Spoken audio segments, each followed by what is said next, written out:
P T I کی طرف سے ایک مہم چلائی گئی ہے جس کا نام ہے مشن نور، اور مشن نور کا بہت سے لوگ حصہ بن رہے ہیں۔ یقین کریں، میں جب یہ جو بڑے بڑے پی ٹی آئی کے یوٹیوبرز ہیں، جب ان کے نیچے میں کامنٹ سیکشن میں جاتا ہوں اور میں جب دیکھتا ہوں تو مجھے نظر آتا ہے کہ ایک سمندر ہے جو دعا کے لیے اور اذان کے لیے تیار کھڑا ہے اس وقت، کیونکہ اب لوگوں کے معاملات ہاتھ سے باہر ہو چکے ہیں کہ اب جو ظلم و ستم ہو رہا ہے اس زمین پر، اس دنیا پر،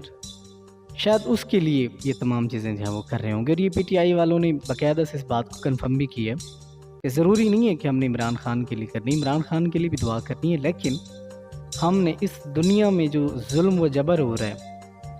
عیاشیوں کے اڈے بن چکے ہیں، فحاشی چیزیں بہت زیادہ عام ہو چکی ہیں، یہ جو سیلاب کتنے سارے معاملات ہو چکے ہیں، لوگ گھروں سے بے گھر ہو چکے ہیں، تو ہم نے اس عذاب کے لیے اور ان معاملات کے لیے جو ہیں وہ ہم نے دعا کرنی ہے اور اذان دینی ہے، کیونکہ اذان ایک وہ نعمت ہے، وہ ایک اس کے اندر عبادت میں اور اس ایسے سلسلے میں ایک ایسی کارروائی ڈالتی ہے کہ جس سے آنے والی ہر مصیبت ٹل جایا کرتی ہے۔ اس کے بعد جب دعا مانگی جائے، سچے دل سے مانگی جائے، تو پھر وہ دعا بھی انسان کی جو ہے وہ قبول ہوتی ہے۔ تو جناب، اب یہ ہونے والا ہے، اب آپ کا کیا نظریہ ہے؟ اب میں آپ سے ایک سوال پوچھنے جا رہا ہوں، آپ کا کیا نظریہ ہے کہ آپ عمران خان کے لیے دعا کریں گے یا پھر آپ نے دعا جو ہے اس ہستی کے لیے کرنی ہے جس نے اس دنیا کو حیات بخشنی ہے؟ اب یہ پوائنٹ ہے، اب حیات کس نے بخشنی ہے؟ اب غازہ والے کسی پکار رہے ہیں، یہ آپ نے کبھی سوچا؟ غازہ والے نے باقاعدہ سے یہ کہہ دیا ہے کہ جب ہم اس دنیا سے جائیں گے نا تو رسول اللہ صلی اللہ علیہ وآلہ وسلم سے شکایت کریں گے کہ مسلمانوں نے ہماری کوئی مدد نہیں کی تھی۔ صحیح جی، انہوں نے کہا کہ یہ آن دا ریکارڈ چیز پڑی ہے، ذرا آپ اس کو دیکھیں۔ تو اب وہ جس مسیح کو بلا رہے ہیں جی، اس مسیح کا نام ہے امام مہدی آخر الزمان، ہمارے 12ویں آقا، ہمارے 12ویں شہنشاہ کو جو پکار رہے ہیں۔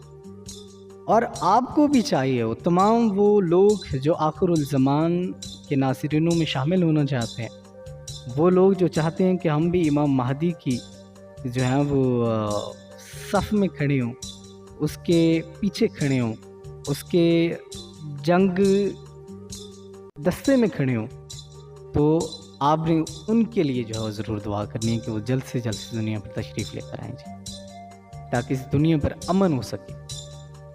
ہر ایک چیز قائم ہو سکے، اپنے ترتیبی لحاظ سے، اپنے مذہبی لحاظ سے، ایک اسلامی ایک لیڈر کے لحاظ سے وہ ہر ایک کو اپنا اپنا منصب عطا کرے۔ پاکستان کیا، ہر ایک ملک کے معاملات بڑے اوپر نیچے ہیں۔ اب یہ ابھی ریسنٹلی جو ہے وہ قطر پہ حملہ ہوا ہے، اسی کے ساتھ ساتھ بنگلہ دیش کے معاملات کس طرح چل رہے ہیں آپ دیکھ سکتے ہیں۔ تو آپ نے اپنے حق کی تو دعا کرنی ہے، لیکن آپ نے اس پاک خاندان کے چشم و چراغ کے لیے بھی دعا کرنی ہے جس کی دعا بڑے بڑے نبی پاک کر کے گئے، جن کی دعا میں ہر ایک ولی شامل رہا ہے۔ تو آپ نے بھی دعا کرنی ہے